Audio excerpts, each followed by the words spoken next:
Can you get the thing?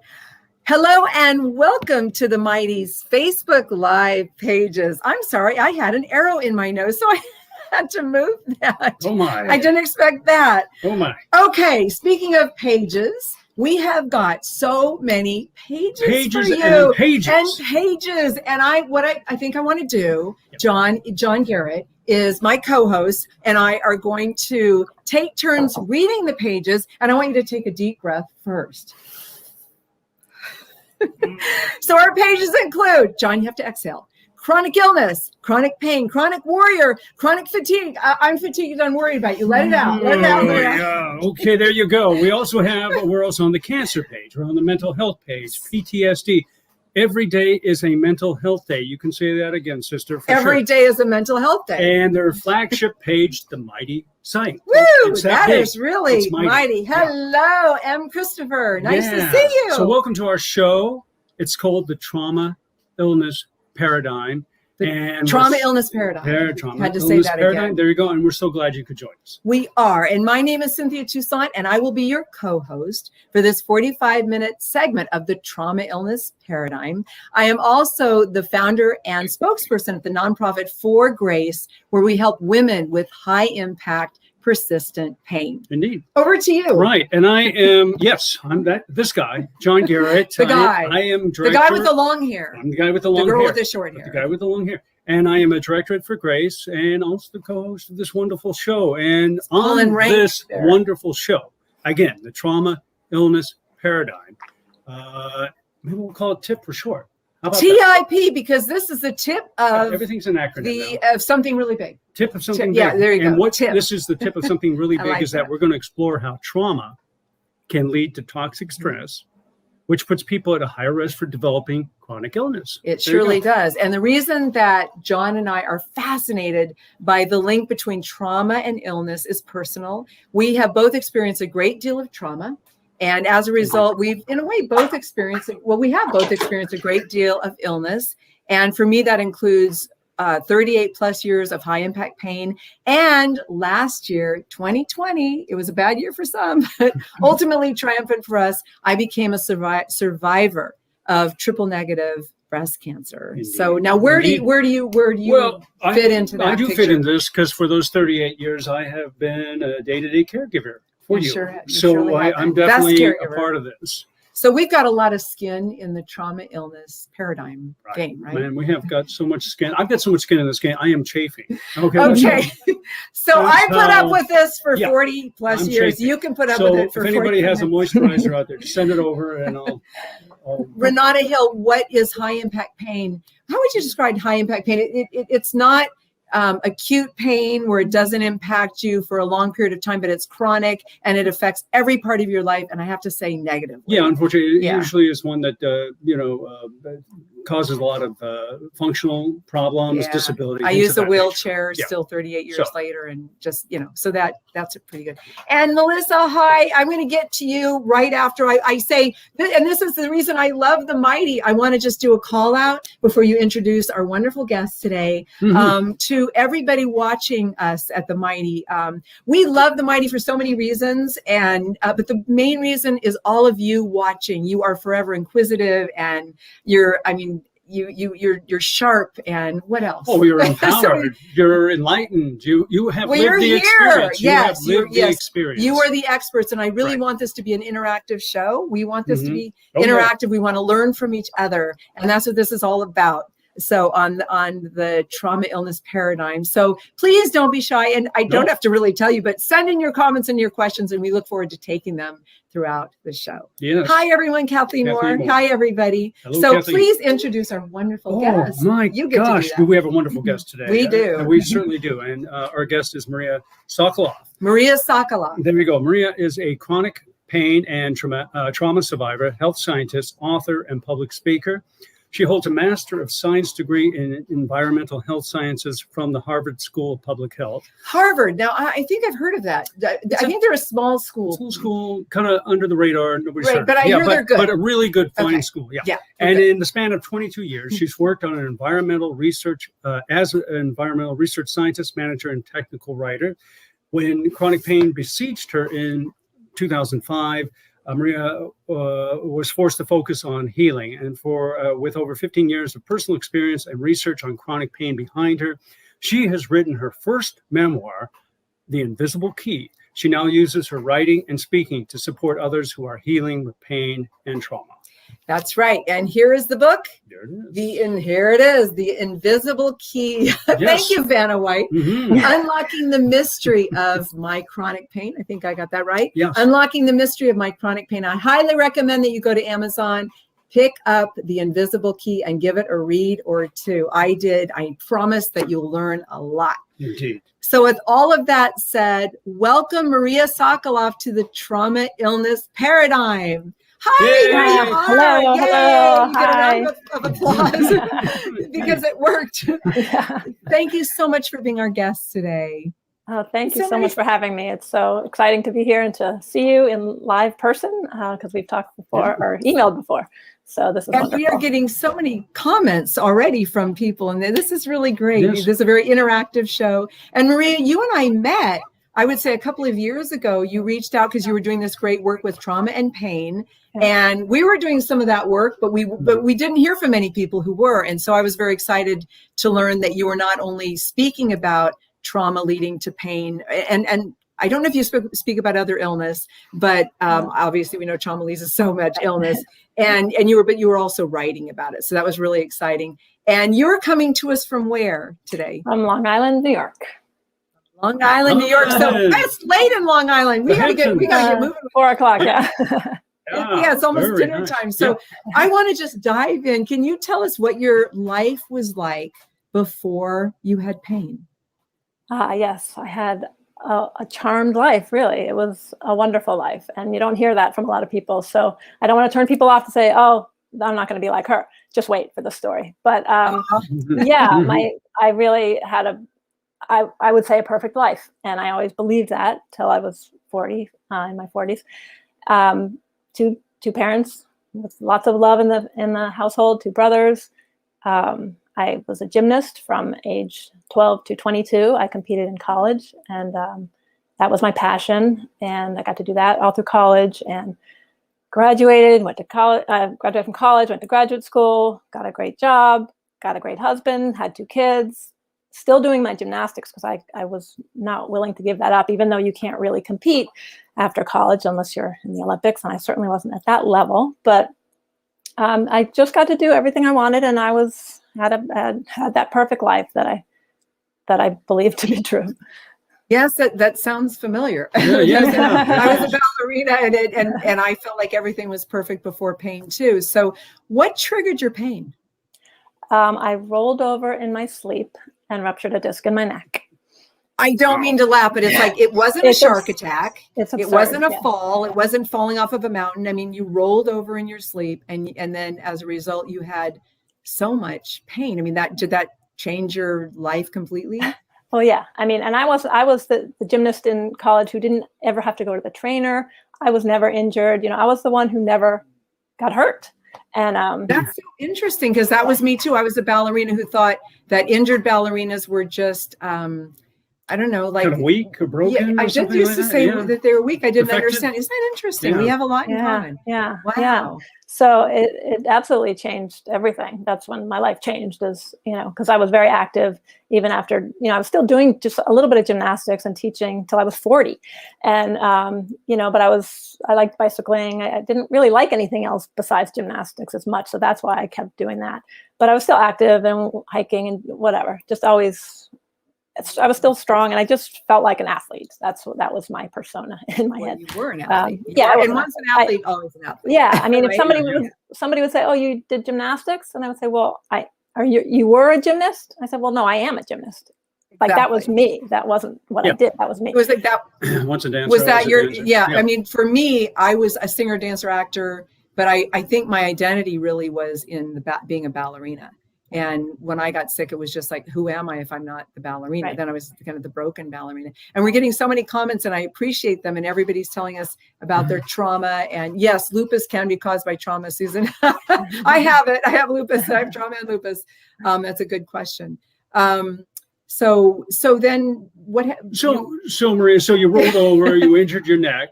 And, this happens, obviously, clearly. And what this led to a surgery. You decided to do surgery on the neck. Yeah. So I rolled over in my sleep. I heard a pop and it woke me up, and it hurt right then, but it wasn't excruciating right away. It took about till noon. I went to work. I got my kids to school and went to work. And by noon, I couldn't sit up. I was, slouched in my chair, trying to keep my head up. I couldn't do it. I had to go home. By that evening, I was pretty much incapacitated. And that went on for about 3 weeks because I finally went to a doctor. Of course, it was a long weekend and I'm the nice girl and wait my turn. And I didn't go to the doctor till the next Tuesday. This was a Thursday, I think, when I ruptured the disc, which I didn't know at the time. So I took 3 weeks before they finally said, maybe you should see a specialist. And they gave me some names for surgeons, which I didn't imagine wanting to do. But I felt like I was in labor for 3 straight weeks, if anybody can relate to that. They gave me some names for surgeons. I finally found a surgeon on my own. Why they didn't help me, I'm not sure. But and then when they saw me, they said, you need surgery as soon as possible. But in 2 days, they could wait 2 days for me to get my pre-op stuff done. So I was losing function of my arm is what was happening. And my hand, a couple of my fingers were numb and I couldn't rest my arm down to my side. I had to cradle it in my other arm. It was just so painful. So, when they asked me if I was losing bladder function, I figured, this could go bad. Or worse, it was already bad. I had surgery. They couldn't do it for another week, but after a month of that excruciating pain, I had the surgery, and that solved the problem with my arm. I got the function of my arm back, but then I still had pain, and it was more on the other side of my neck. Go ahead, sorry. Right. No. So again, one would think you've had surgery, they relieved the structural problem, whatever was going on there, that would fix the problem. The pain. But again, you as you were starting to lead into this didn't prove to be the case. When did you start thinking something was really wrong? Yeah. Yeah. So it was, they said a few weeks, you shouldn't drive for a couple of weeks, 2 or 3 weeks. My mom came and helped. They were in Massachusetts and I was in Maryland at the time. She came down to help. And so I waited the 3 weeks and I did get a little, I got over the trauma of the surgery itself at a few weeks. But at 10 weeks, there was a 10-week period when the doctors had put in for my disability, short-term disability. They wrote 10 weeks on the forms. And I thought, that's odd. They said 2 or 3 weeks, but that's okay. But when the 10-week period came and I still was having debilitating pain, that's when I thought something's not quite right. And it was really another month and a half or so later when the surgeons, I had 2 surgeons, and when they started saying things like, just another month, you'll be fine in just another month. And then he said, well, football players, they take 6 months to heal. Yeah. And the next time I see them, they take a year to heal. So that's when I thought, all right, they don't know what's going on. And I need to. Wow, that's always a big thing. When you figure out that they don't know what's going on. That's really a scary thing. What treatments did you try to control your pain, and did anything work? We started off with the regular stuff, the painkillers. They send you to PT, to physical therapy, traditional physical therapy. That just made it worse, certainly. The first time I went, before the surgery, I went to physical therapist, and they said they were afraid to touch me because I was in such acute pain, which is the truth. And then they thought, well, come back next time and you'll be a little better. And I wasn't better. And then I had the surgery. But after the surgery, when I was still in pain, I had different medications, all sorts of, either painkillers or I can't even think, muscle relaxants. And then I went on later to try, seizure medication and antidepressant type of things. They were trying everything, and that wasn't working. The physical therapy wasn't working. I did get some trigger point injections, and what my condition is myofascial pain syndrome, or chronic myofascial pain, and that's all of us probably can find knots in our muscles, and it's just that on steroids basically, and it painful just without touching or doing anything, and it can refer pain to other places. And for me, that was mostly up to my head and down my upper back. So it was my upper back, neck, and head that were just in constant pain. So the So what else did I try? So the shots, they did help temporarily. And I thought that was it. I thought, and it was 9 months into my pain when I was getting a bunch of trigger point injections. And I thought this was going to cure me. But after a few months, that wore off and it didn't help. And I had side effects. So I had to stop doing that. And they weren't effective at that point anyway. Yeah. And it seems like that's exactly what happens after this, when you start getting into this kind of going down the rabbit hole. Yeah, exactly. You think, hey, I'm out of this, I'm falling out of the scope of what should be recovery here. And then you start trying, normal. And they start recommending this X, Y, Z, and you're thinking, okay, Y is going to be the answer, Z is going to be the answer, and nothing really takes hold. And then, you start, because you're looking in the wrong place. I guess panic starts setting in a little bit at some point. You're out of the crisis. And Jenny Canaday writes, insurance often requires you to do PT before you can even see a specialist. And I believe you wrote about that in your book. Yeah. Somebody told me about this recently. Yeah. It can be very problematic. Agreed. Agreed. Absolutely. That's what happened to me too. Like they said, I couldn't, even the physician's assistant who I saw initially when I first ruptured the disc, she wrote in my chart, I found out later that she put me as a 10 on the pain scale, and she still sent me to a physical therapist. Wow. It makes no sense. For a 10. But it was because of the insurance. That's what they required first. Yeah. So Maria, I'm curious as to what brought you to, and I want to say this right, myofascial release therapy. Right. And first, did I say that right? And can you explain what myofascial release therapy is? Yes, absolutely. What brought me there? Well, desperation, partially. But after the trigger point injections didn't work, I started doing more research on my own, figuring I got to figure out what's wrong because this is unsustainable. No one should or can live like this, but people do for years, even though it's unbelievable. You can't think it can be another day, and then it goes on months and months and years. But so my mom actually sent me a book by Dr. John Sarno. And it's called The Mind-Body Prescription. And it was interesting. And it talks about the mind-body connection and how, our brains are actually kind of driving a lot of our emotions, our buried emotions are driving a lot of things that can cause chronic pain and other illnesses. So I'd read that, and I actually had 2 days of a reduction in my pain. And I thought, wow, that's weird and interesting. There was no other reason I could attribute it to. So I kept that in the back of my mind that, all right, there's something there, but I have this perfect life and I have no psychological problems. So it doesn't really apply to me probably.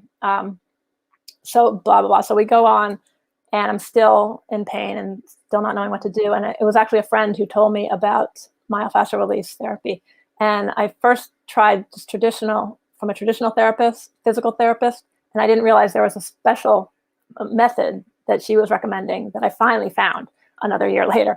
And it's the John Barnes method of myofascial release. So I read his book, and it really resonated with me that it talks about how we hold tension in our bodies subconsciously. And even if it's after a car accident or something, even after the whatever may have gotten hurt healed and you still have pain, your body is still reacting in a way that it thinks it needs to brace. And all that tension, and for myofascial pain certainly, and for almost all other pain conditions, your body is in that kind of fight, flight, or freeze response, and it gets stuck there essentially. And the myofascial release. Oh, sorry, go ahead. No, I'm cutting in. You're the guest. I can go on and on, so keep interrupting me. Go ahead. But I'm wondering, you're talking about so much suffering and literally not being able to go on another day. Did suicide ever enter your mind like it does so many of ours? Yeah, I definitely wanted to be dead. I wanted to be dead. I could not imagine living like that. But the thing that kept coming to me was my kids. I had 2 kids, and for that reason, I'm sure if I didn't have kids, I would have found another reason. But that was my reason. I know. There you go. This was my reason. Yeah. So I kept going. And we don't want to die. We don't want to die. Really we just don't want to live with the pain. Right. We don't want to live with the suffering. That was it. Correct? So it was exactly. It was. I couldn't imagine continuing in this condition. So many of us watching this show are feeling that way right now, and it's so important to know that there are answers out there, and we have to keep looking. Yes. And keep advocating for ourselves. And never give up hope. Never give up hope. Yeah, never give up hope. You got to have hope. Yeah. So I'm curious, Maria, what traumas did myofascial release therapy trigger in you? Right. So the myofascial release therapy, it's body work. It's kind of like a massage, and they put light pressure, and sometimes a little more than light pressure once they get a little deeper, but light pressure on your muscles, and your fascia is what surrounds all your muscles, the myofascia. And that's like when you have a chicken breast, you open a package of chicken and you see that little film around the chicken that you kind of remove. That's fascia. So in a normal functioning body, it's fluid and it helps you move, and it's all throughout your whole body. It's like a net around your whole body, and it's all connected everywhere. But it's normally fluid. But with trauma and with basically with trauma and any other excess stress, it gets tight and rigid and more solid, almost like glue. So the myofascial work helps release that with some light pressure. Sometimes 5 minutes I'll have to sit there and then help that release. So that's how it starts. But then the part about this John Barnes method is it's really a mind-body related method. And it's not just trying to release that in and of itself. It recognizes that there are emotions tied into your traumas and other things that are causing you to be tense. So for me, I went to a 2-week intensive of this after about 3 months of trying it with my local therapist, and I was making some progress, but not significant. So I went for a 2-week intensive where you go for 3 sessions a day. For 2 weeks I went. And that's when my traumas started coming to mind when they were working on me. And it was very bizarre. I'd start crying and I'm like, wow, what's this? And then I'd have memories of, so it was the surgery had come up as I realized was a great fear of mine, having surgery and having my neck cut. It turns, and then being in the hospital, I had some, just terrible experience in the hospital after the surgery. Then just the trauma of having 2 years of pain and everything I missed out on in my life that I didn't understand anymore because I wasn't that gymnast anymore. That, and then I recalled the second to last day of my 2 weeks, I recalled when I was stuck in an undertow when I was 5 years old. And I felt like I couldn't breathe. I felt like I was probably going to die. I remember having my hair in my face, spinning in the wave.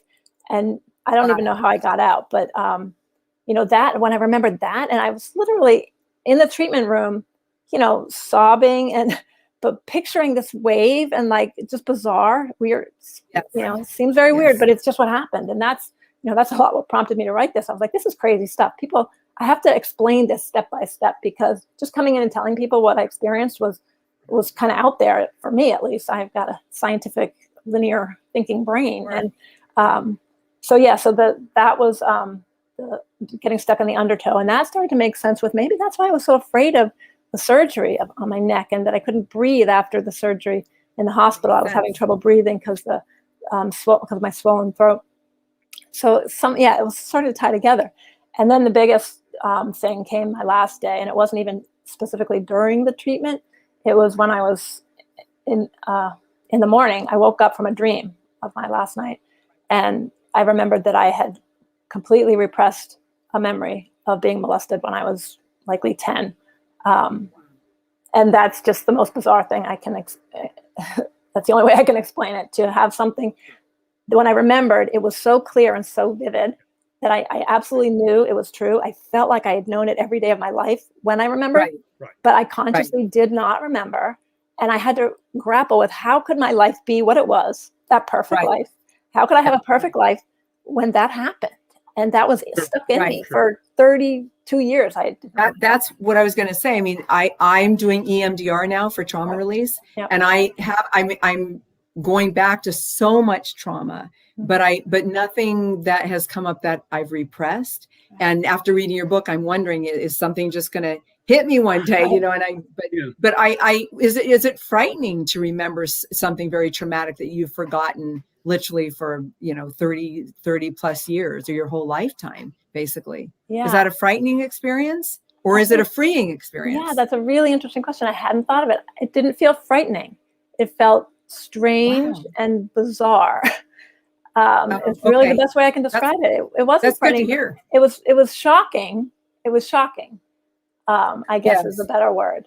but it wasn't frightening to me. I think it was probably more relieving. I think especially it was because I was in a place where I was getting treated for my pain. And for that to come up there, that was an answer to me. That just made everything make sense. So at that point, it was the last piece of the puzzle. Yeah, it was the last piece of the puzzle. And now I was like, I was excited because now I had something to work with.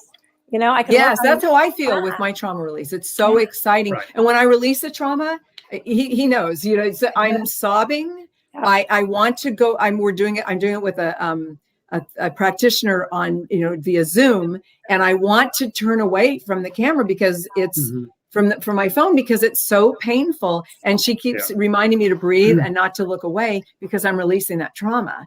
Right. And I'm just out of control crying. Yeah. And then I get so tired. And she told me recently, you're releasing repressed memories from a long time ago, probably before you were even verbal.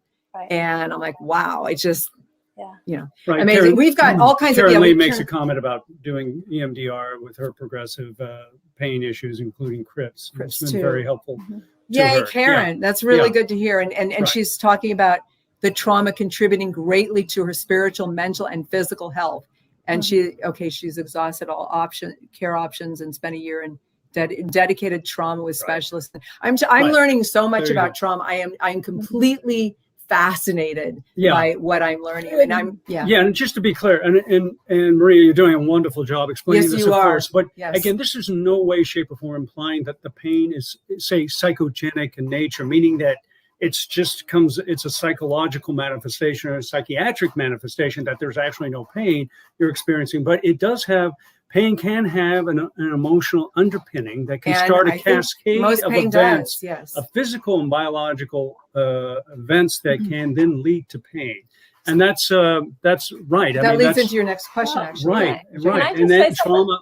Go ahead, please, Maria. Yeah, I just want to say something about that because there's so much overlaid in that term psychogenic, because it actually is a proper word. It's just misinterpreted, and we don't use it anymore because people they think it means you're making it up, but it's not. It's all in your head. It's all in your head, but it is from your head. Your brain is in your head, and your brain is driving all these things. If it's trauma and it's stuck in these patterns of trying to protect you, it's doing it. It's your brain. It's from your head. So it is actually things going on. It doesn't mean the pain isn't real. Your pain is absolutely real, and we all know, right? So there is a fine line of those words, but so it's real. It's not made up, but it is affected by your brain. Yeah, right. And that's, again, classically, the pain community has been, obviously, and especially when it comes to women, a lot of stuff is laid on them with their chronic pain syndromes that, So when I write about trauma, hormonal things of this nature, which is ridiculous. When I write about trauma and pain, I generally, from the pain community, even I wrote something very recently, I just get, blasted by the pain community. Gets so angry at me because they think that I'm just saying that they're making up their pain. And it makes me sad because there's just still such a stigma and a shame that comes along with trauma. And I think a fear of maybe facing it. And we all need to be open to it because we all want to get better. And if trauma release is what's going to make us better, sure, making me a hell of a lot better. We need to know about that. And Davina Cooper is saying EMDR is the older version. Braining is new and improved. Okay, braining. So you learned something. I need brain spotting. Somebody's saying, wow. Interesting. Brain spotting.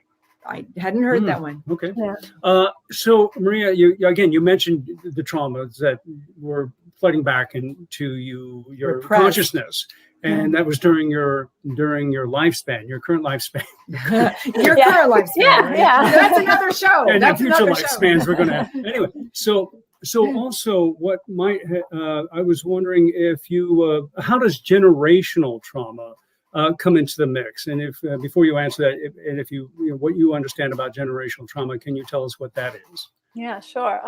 Generational trauma, it's sort of a new thing or a new field. It's related to epigenetics. They think that there are studies that have shown in monkeys and humans that generate a parent's trauma is then it's expressed. The genes can be expressed in the the children and the progeny. So it's fascinating, and there are definitely critics who say this can't happen, but there's a lot of research out there, and I believe it. But you know, so do we.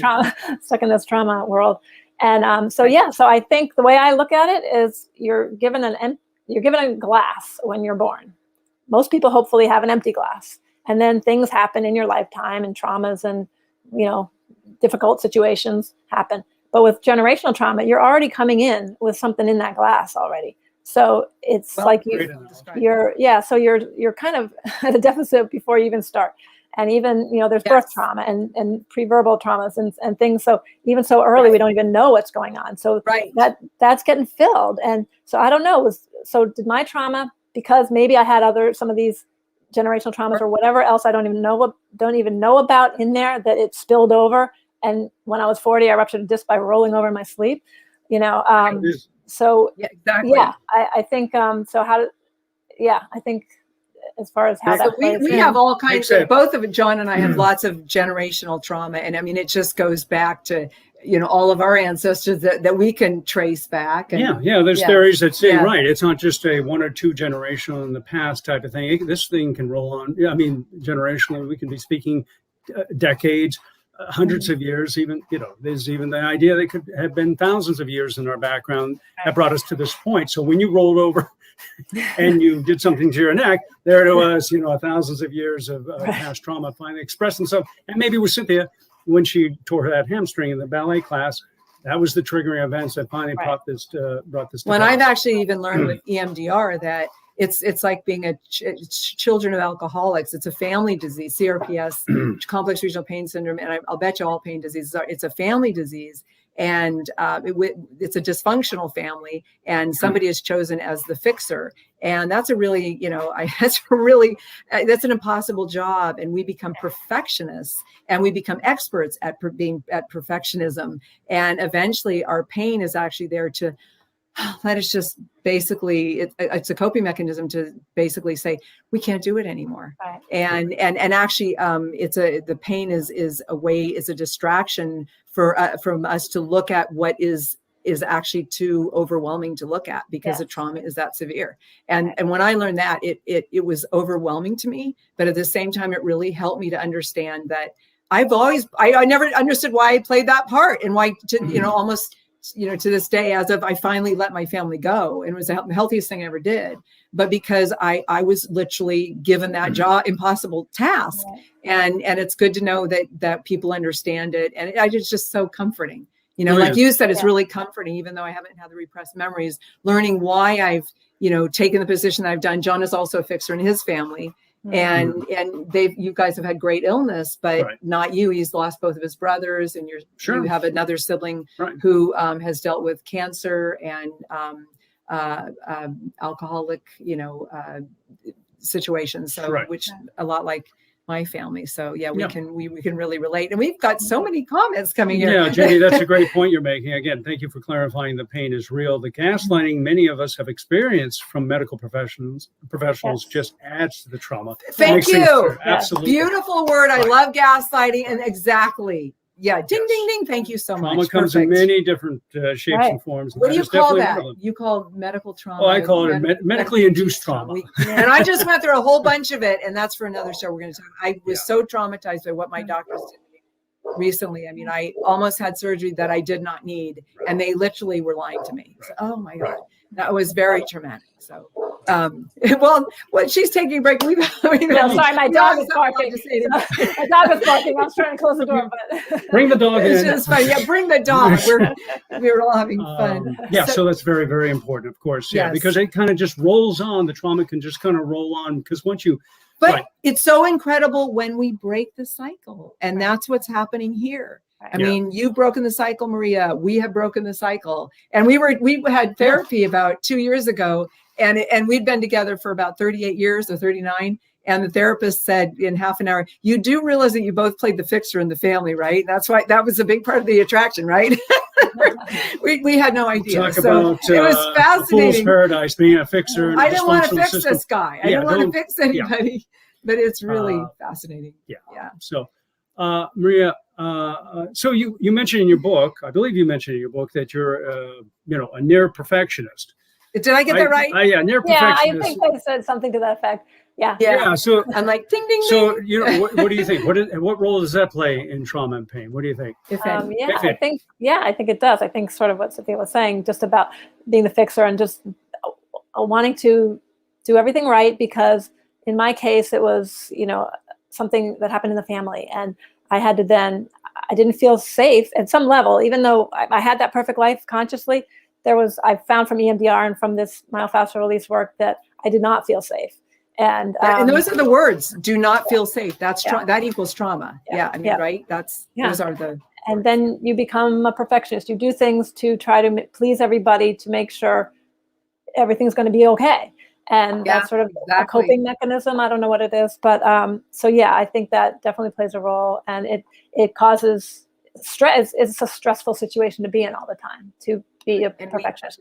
And I say I'm a near perfectionist because I think a true perfectionist can't say they're a perfectionist. Because, okay, there you go. So I'm not a. Well, then I'm a near perfectionist too. Yeah, right? Because that you're always striving for that. But it's like, I don't like this trait of being a near perfectionist, and I know it drives John crazy. Excuse me, it always drove my mom crazy. But I hear that from almost every woman in pain that I meet. I can see it in them. Oh my gosh, they're the perfectionist, the fixer, and I find that interesting. And another thing that you said in your book is that you had a perfect childhood. And since I've been doing EMDR, I also have a wonderful therapist that I've been seeing for many years. And now I'm talking to her with so much more information. We're getting a lot further, and the therapy's helping me a lot more. And she brought up the fact that, well, when you first came to me and you said you had a perfect childhood, I knew there was a lot there. And I find that interesting too, that I think I really thought I did have a perfect childhood, but no, I was watching my father beat my mother up. He jumped off of a bridge. They got divorced. There were lots of affairs. He jumped off of a bridge. Alcoholism. It was not perfect, but I saw it as perfect. And I find that fascinating.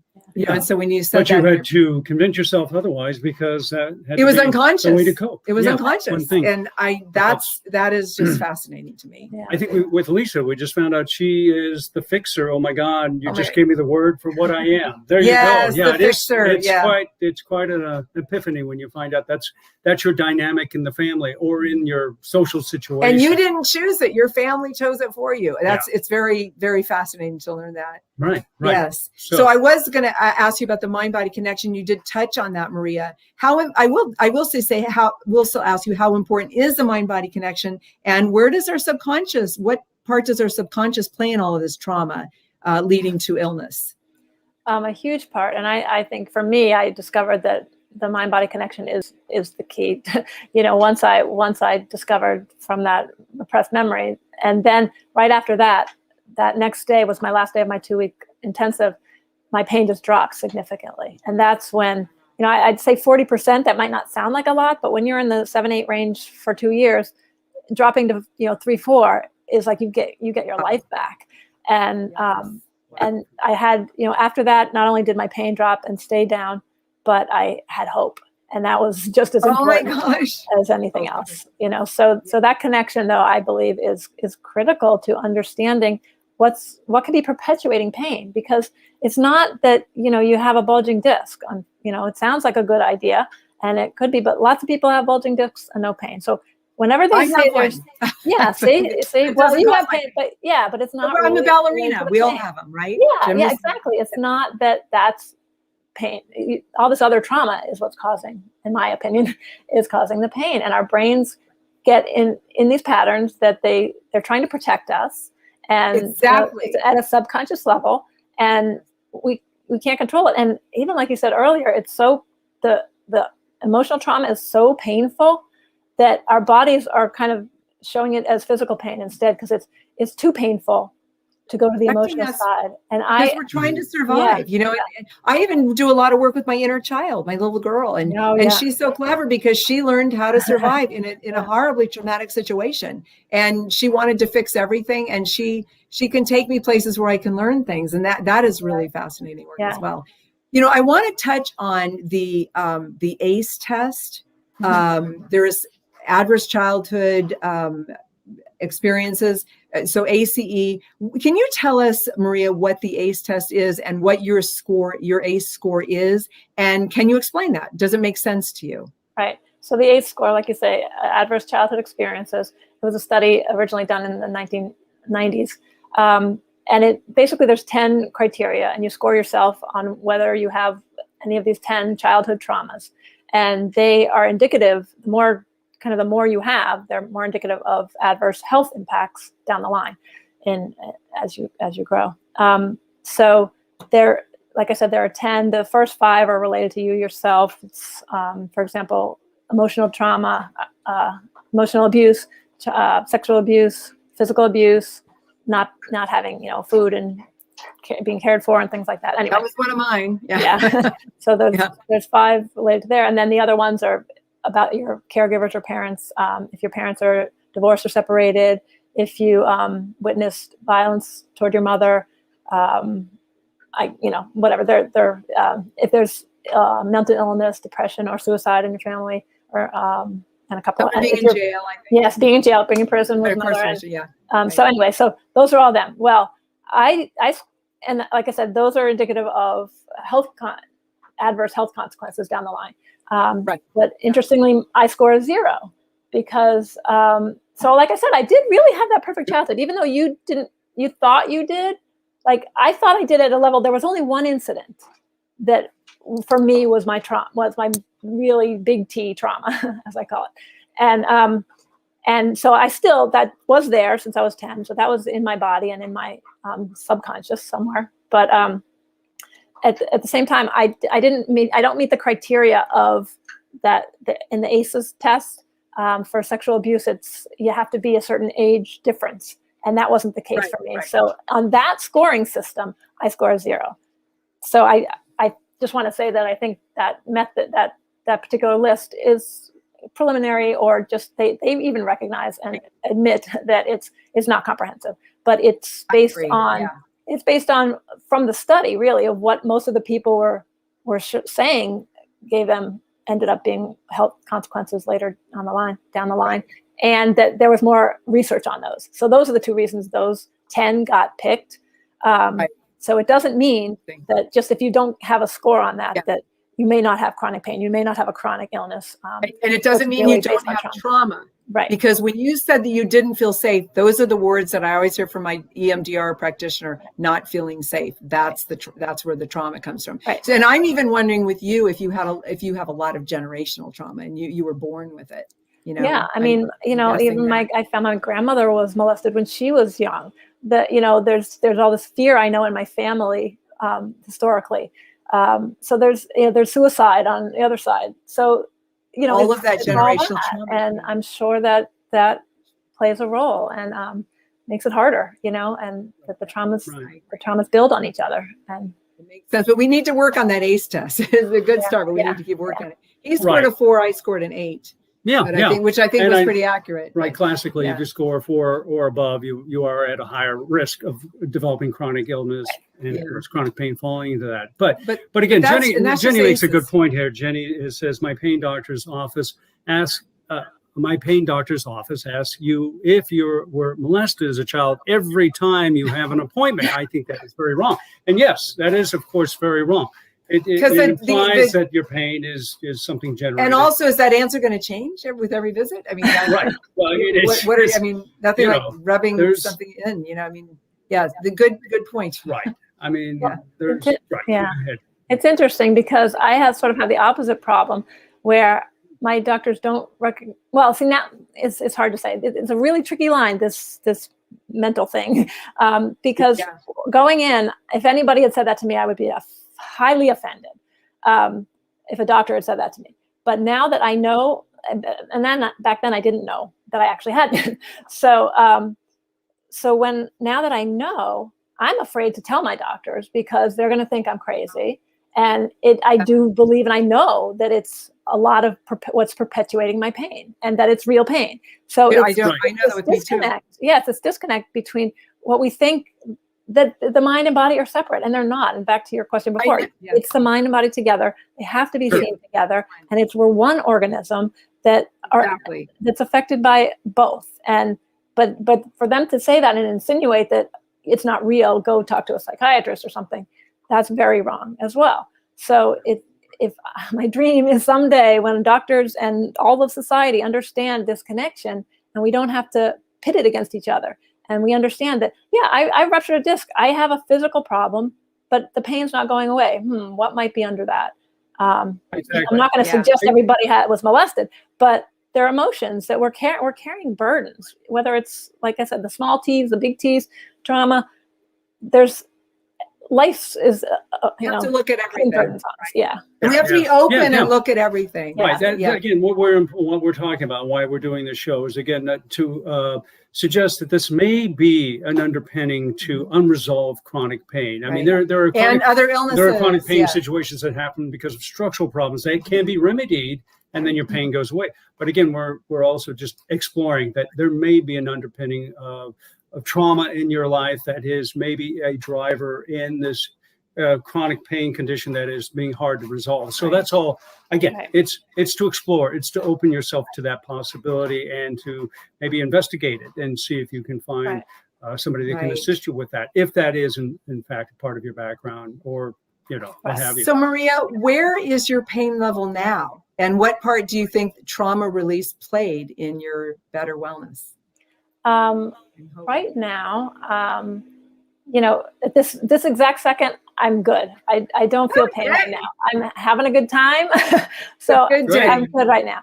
But it doesn't mean it's been like that all day. It fluctuates all day, anywhere from, I can't even say 0. I mean, it's not perfect, but from a 1 to I generally am in a 1 to the 4 range, I would say nowadays. It still will spike up sometimes during the day to a 5, 6, but that's very short-lived now. And I manage it in the sense that I know now how to rest and how to just take care of myself better, and not always go, and just listen to my body. When it's time to rest, I need to rest.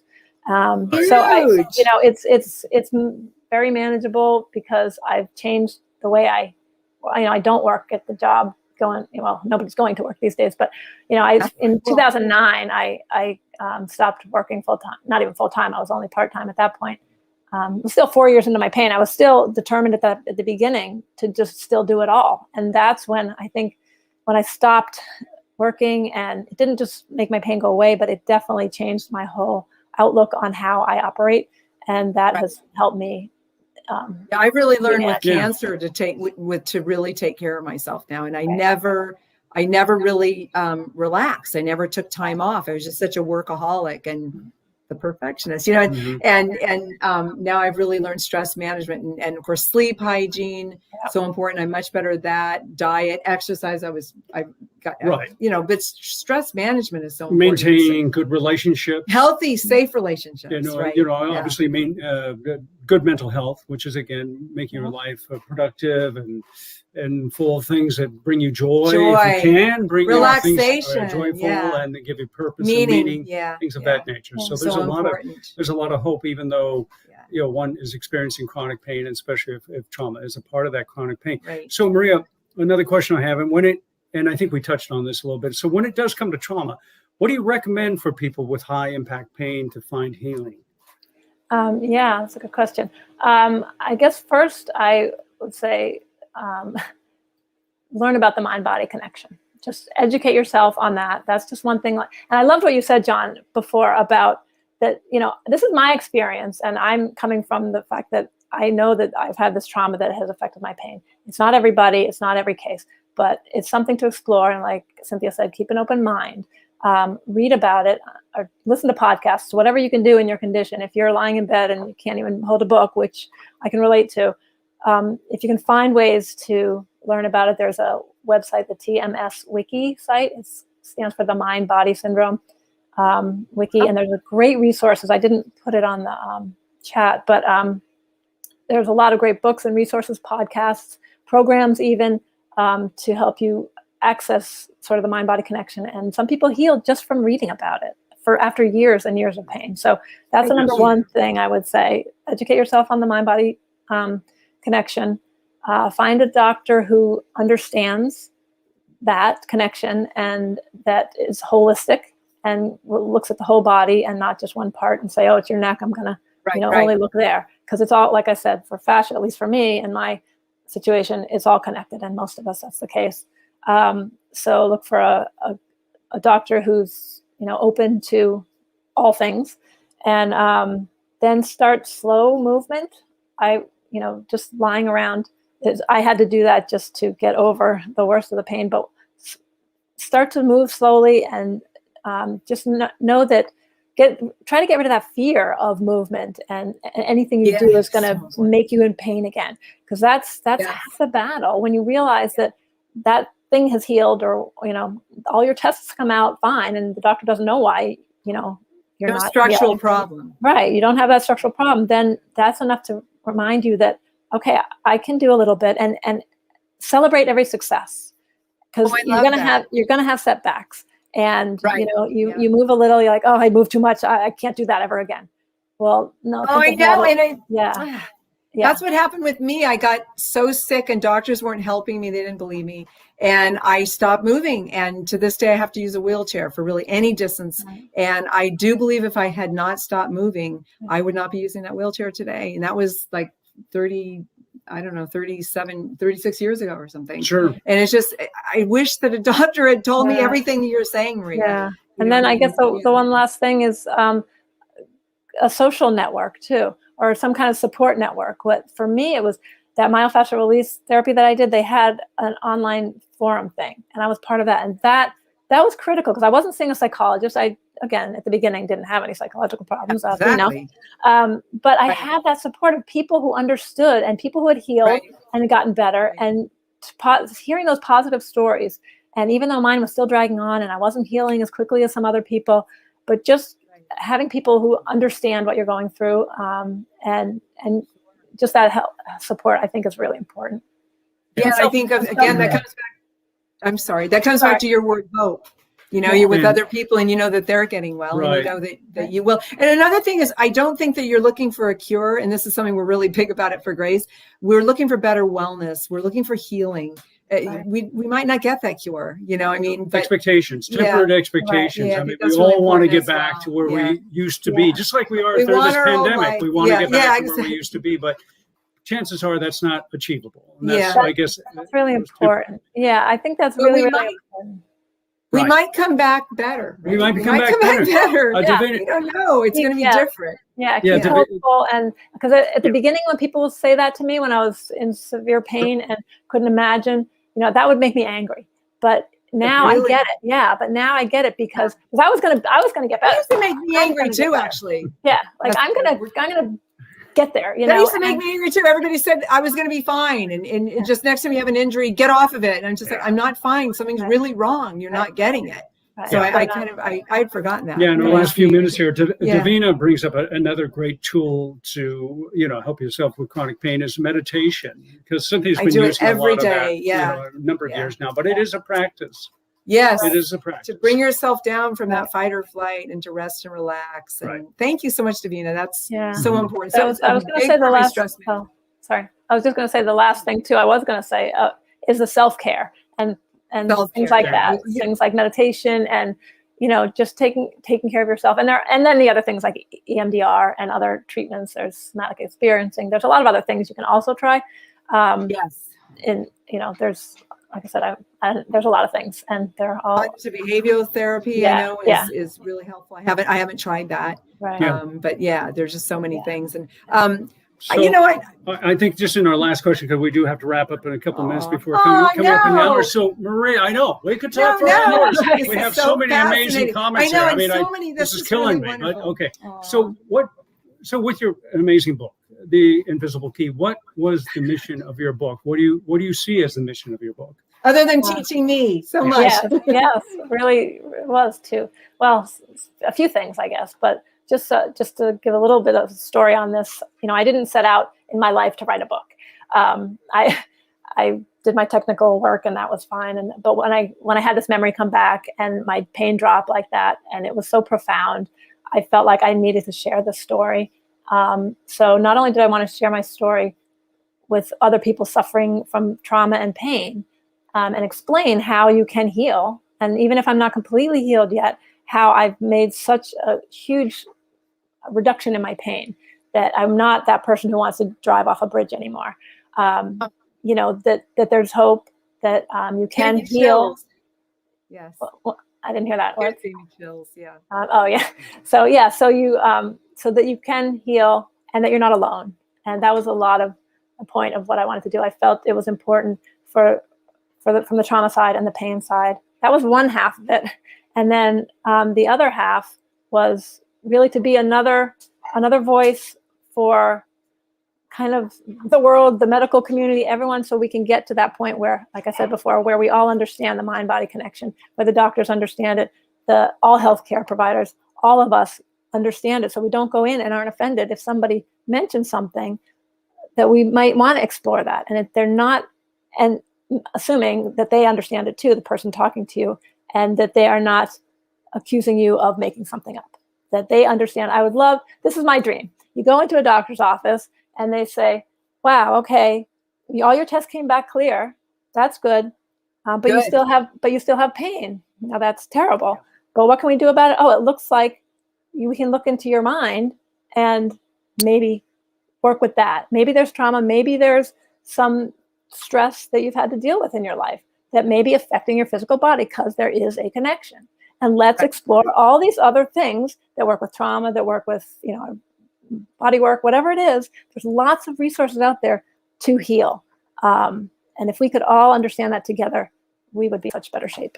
Oh, I agree. Absolutely. Well said. Great Mind-body connection. Because there is hope in healing. There's hope. There's always hope in healing. Doesn't mean you're cooked because you have trauma in your background, not by any stretch. No, and narrative therapy is, I know it was really important in your healing. Mm-hmm. And we relate with that because when we wrote our book together, it was like, well, I went into my partial CRPS remission, and I never thought it would help me.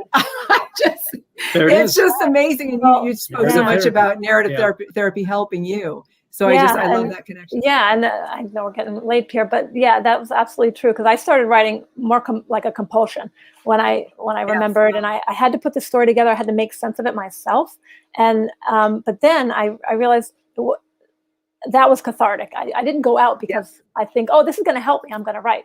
But I was compelled and compulsively writing almost. And that was cathartic. And then, then there's just one other thing that just getting it actually out was a huge thing, because I was worried about hurting other people. And that was a big, big concern of mine as the healer, the one who wants to make everything right. I was going to cause maybe some trouble. So that was, and when I was lucky in that the person I was afraid to hurt the most gave me permission, said, go ahead. So that was huge. And that allowed me to be able to speak my truth.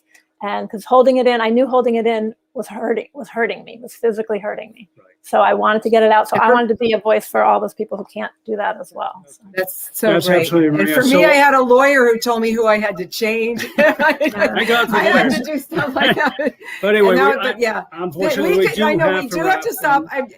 Thank you so much, Maria Socolof. Again, everybody, and I know somebody just said they ordered the book, so it's on the way. The Invisible Key, Unlocking the Mystery of My Chronic Pain. I just read it for the second time, and better the second time. So read it twice. Read it again. Thank you so much for your great work, Maria. Thank you so much for being on our show today. And thank you everyone else for being here and watching and being so wonderful. And please come back again and join us next month, where we will be interviewing another. Thank you, Renata. Another really amazing and inspiring guest. Right. So many tremendous comments and questions. Yes, oh my God. The Mighty. Yes, and thank you, Tamara Rowland, our video producer at the Mighty, for producing another extraordinary show. We love you, Tamara Rowland, for keeping it Tamara Rowland, and for everything else. She is mighty, right? She keeps things rolling, baby. She does. And thank you, John, for being my co-host. Thank you. And thank you. And thank everybody for being safe out there. Thank you, everyone. Yes, remember that COVID is still happening. Even though we're safe, we get to be together. That's now, right? We're getting closer every day. We are. Closer every day. And thank you, everyone. We love you all. And until we see you next month, be safe. Be well. And be mighty. There you go. That worked. Oh, I like that.